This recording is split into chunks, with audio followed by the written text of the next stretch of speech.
Hi, everyone, and welcome to the Zero to Empire podcast. I have Dr. Sneed here, and he's actually the founder of Physiotherapy. And so, what actually inspired you to start the active body physiotherapy business that you now run? First off, I would like to thank you for inviting me on to the podcast, giving some exposure to my business. I believe it'll be a great help, and I just appreciate that uh, Yeah, for for reaching sure. out to me with it. Yeah, thank you for that. So basically, when I first started this clinic, what inspired me to start my own business was the ability to give my clients a lot more quality and attention. Um, it was less focused on care with other practices that I've worked with.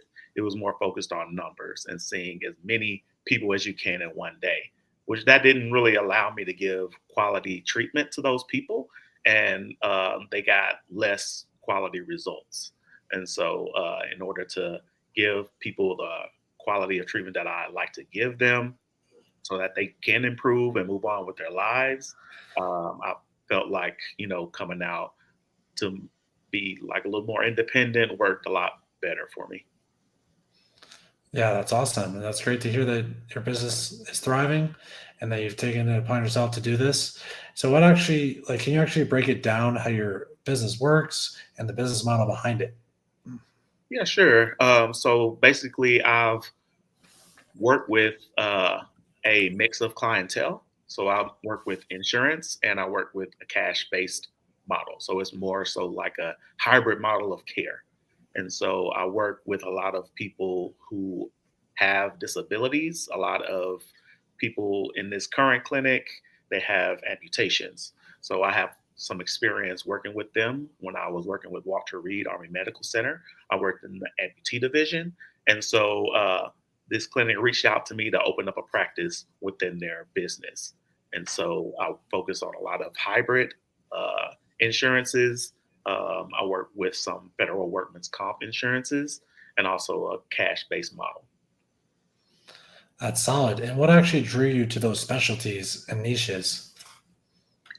So basically, with my specialties, I have a background in sports. I played college football and ran track. I also worked, like I said earlier, with Walter Reed Army Medical Center. A lot of those patients there kind of inspired me to continue to work with them because it was a great return I have on the skills that I have in physical therapy. So whenever I work with those type of clients, I'm able to apply all of the history and specialties that I have. I also had injuries in the past playing football, shoulder injuries, tearing my ACL playing football. So I can directly impact those clients that have injuries like I've had. So, Yeah, and I'm sorry you had to go through those injuries, but it's good that you're able to help out people that are going through the similar industries today. So that's good to hear. And what were some of your biggest challenges in those early days of running your own clinic?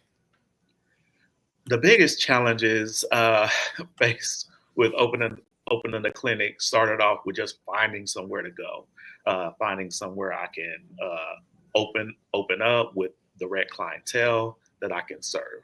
I first started off with CrossFit EX.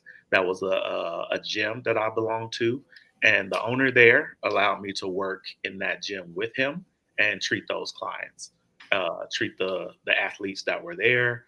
A lot of shoulder injuries, a lot of knee injuries, ankle, lower back. I still treat a lot of those clients today. And that was basically more so a cash based model working out of that gym. So early on, it was just trying to find somewhere to go and also setting up the business.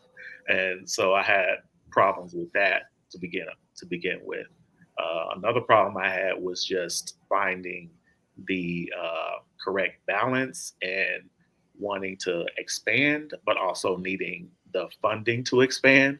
So getting the initial seed money and being able to go after those clients with that seed money and opening up a practice that was a little difficult to find at the beginning.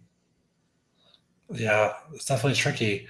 And that's awesome that you're able to start in a gym or athlete situation. That's good to hear. And how do you actually go about landing your first clients And what was that process like outside of the fitness, like athlete world, when you opened up your own clinic? Yeah. So with this hybrid model, we tend to focus on more locally in the area. So I'll go out to different doctors' offices. I'll market to uh, other healthcare organizations, chiropractors, lawyers, those types of things. Also, with the cash area, I'll go to different gyms. I'll work with different clients where the personal trainers will refer to me. Usually, if somebody has a client that they have to limit um, their workouts for longer than a couple of weeks, I tell them to send them to me.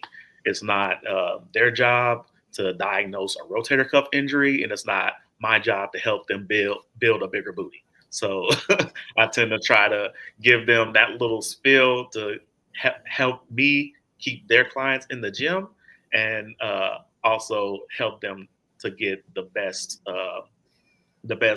turnout for their clients if they have any type of injuries that's limiting their workouts. Yeah, that's awesome. And when it comes to your hybrid model with cash and insurance, what's the biggest challenge with insurance reimbursements?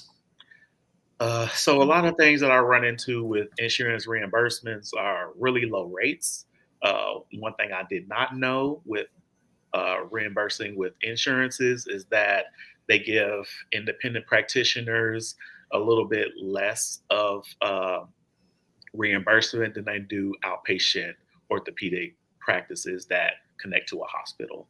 And so, with that model, we have to figure out exactly what insurances we should be able to take, what insurances reimburse the lowest, what insurances reimburse the highest. Typically, we try to get the insurances that match Medicare or go above Medicare. A lot of those insurances don't right now. Specifically, United Healthcare, they reimburse very low and very slow reimbursements with them too.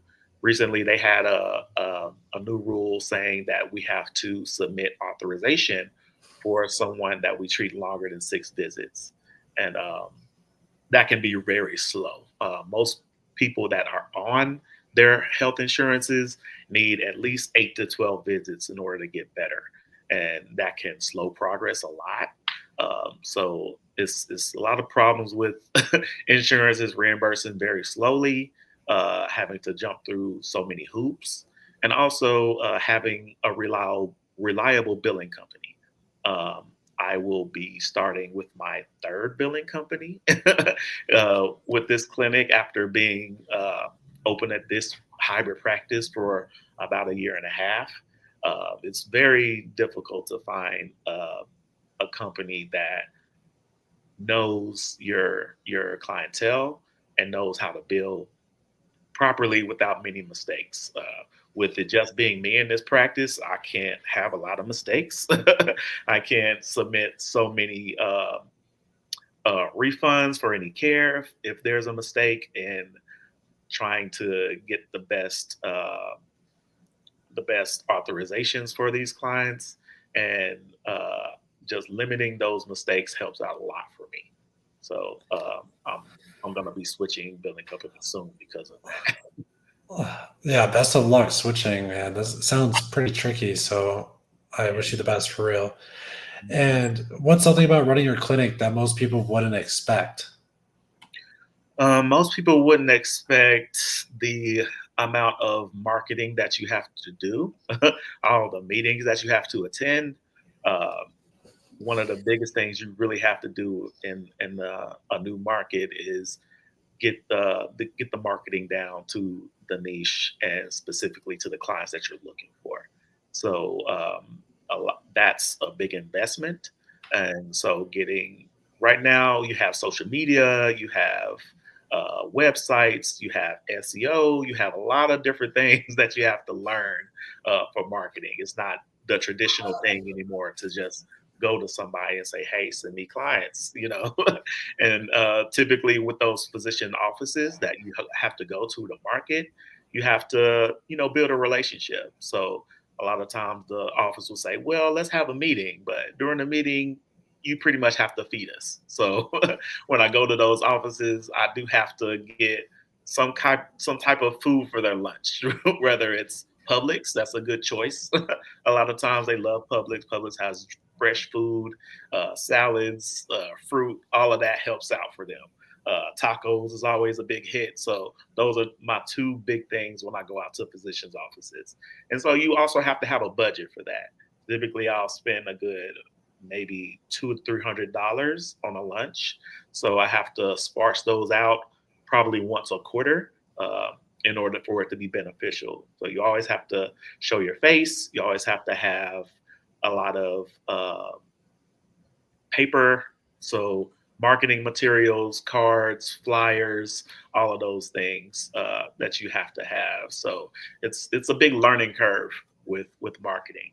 Physical therapy, they don't really teach you much marketing, much business in school at all. I think chiropractors have a lot more of that type of education. And so when you're coming out on your own as a physical therapist, it's a big learning curve to figure out exactly what works for you and what doesn't when it comes to marketing. Yeah, it makes sense. And marketing could be tricky for that niche, but it could be done very well. And I'm glad you're doing the lunch and that's helping out because tacos do sound pretty fire to give out. Yeah, yeah, they love it. Yeah. So where do you actually see your business in the next 5 years? In the next 5 years, my goal is to have at least 3 clinics and be able to work a little less. So I would love to work more part time rather than 6 to 7 days a week and have a lot more staff.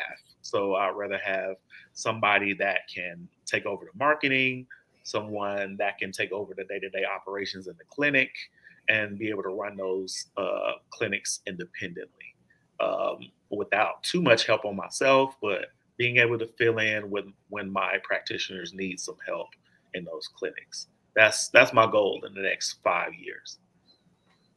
That's solid.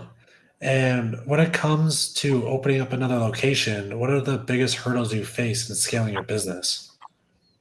Biggest hurdles right now is just finding a way to scale and finding some steady help.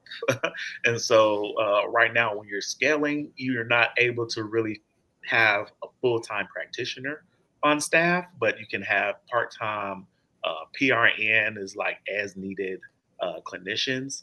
And so I'm on a hunt for that right now. And I'm also excited to talk about my second location, which is going to be in partnership with Studio 16 and the Lowe's Hotel here in Atlanta.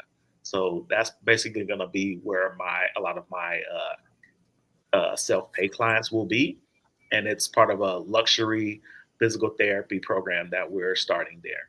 So the clients will have access to a sauna, a steam room. Uh, they'll have discounts on personal training, access um, to the facility and to the building. It looks really nice, and I'm very excited. So we're going to be rolling that out pretty soon. Working on contracts right now, and that's going to be be done within a couple of days. And so I'm looking very forward to this partnership with them. That's great. And that's awesome. I can't wait to see how that partnership helps you out. And what impact do you hope to leave on the industry and the people you help? Um, so for me, the impact that I want to leave is just helping people. I love to see clients reach their goals. I love to see clients come back and tell me, "Hey, I haven't been able to sleep on my right side in 4 or 5 months. After coming to you for less than a month, I'm able to sleep through the night without waking up in pain because I rolled over on the wrong side." So as long as I can impact people and help people in their day-to-day lives, be able to accomplish their goals that they want to accomplish, I'm okay with that. Um, I'm not in this to make a bazillion dollars. I'm in this to help people as much as possible live a quality life because I've experienced those things as well. So if they're able to live better with less pain and a lot of education on how to take care of themselves, I'm doing my job. Living with less pain is definitely key to a better life. So I'm glad that there is, you're out there making the impact on people, where can they actually reach out to you if they want to be a client of yours?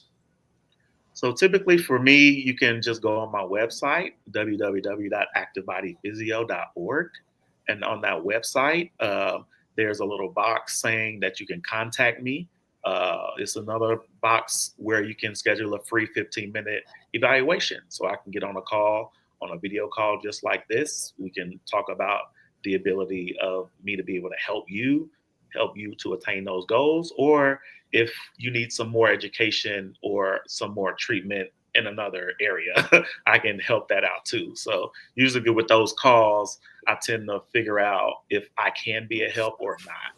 I had one call with a lady a couple of weeks ago who had some severe shin splints. She wasn't able to walk too much at all, wasn't able to run. As soon as she stepped out of bed, it was a lot of pain, and she wanted to start physical therapy. But I directed her to a sports physician where she really needed like an MRI or a bone scan to really look at the severity of her problems, because physical therapy would not help at this moment with her, because she needed more rest and healing and a little more education on if she should continue to work out the way she's been working out and running. And so I take that to heart. Whenever I see a client that I can't help, I'll direct them to the right place. I'm not, trying to take clients that can't benefit. Yeah, that's awesome. I'm glad you're making an impact, and you're referring other people or referring them if they can't do. I feel like you can't help them. Tell the people that are professionals in your network. That's great to hear, and I appreciate everything that you've, all your insights and everything about your clinic on this podcast. And I'll see everyone in the next episode of Zero to Empire. Thank you so much.